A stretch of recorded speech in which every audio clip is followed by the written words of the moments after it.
Well, turning now to another story, hailed a hero. 1 year ago, you may remember a local man ran into a burning home to save his elderly neighbor trapped inside. And for that act of valor, he is now a recipient of a prestigious award for heroism.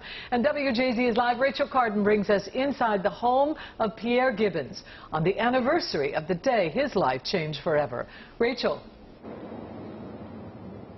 That's right, Denise and Rick. So Pierre, if you ask him, he still doesn't think he's a hero. He actually still lives in the house directly across from where he almost lost his life 1 year ago. He says now he focuses on the little things, like watching the Orioles game, having a beer with his friend, and laughter with his grandkids.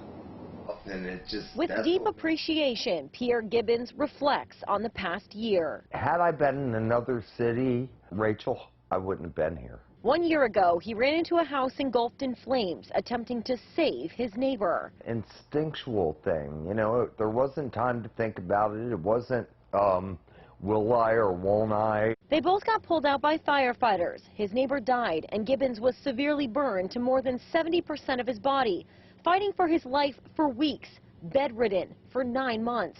But now he's home and one of the newest recipients of the Carnegie Award for Heroism. I've never felt like a hero. You know, I've always felt like I'm just your average guy. To this day, he says the real heroes are service members, police, and firemen, like the ones who rescued him from the blazing inferno around him. Which is the Old Town Firehouse. And the other heroes in my book are the people that put me back together at Johns Hopkins Bayview. Recovering is still a trial. In-home care, physical and occupational therapy.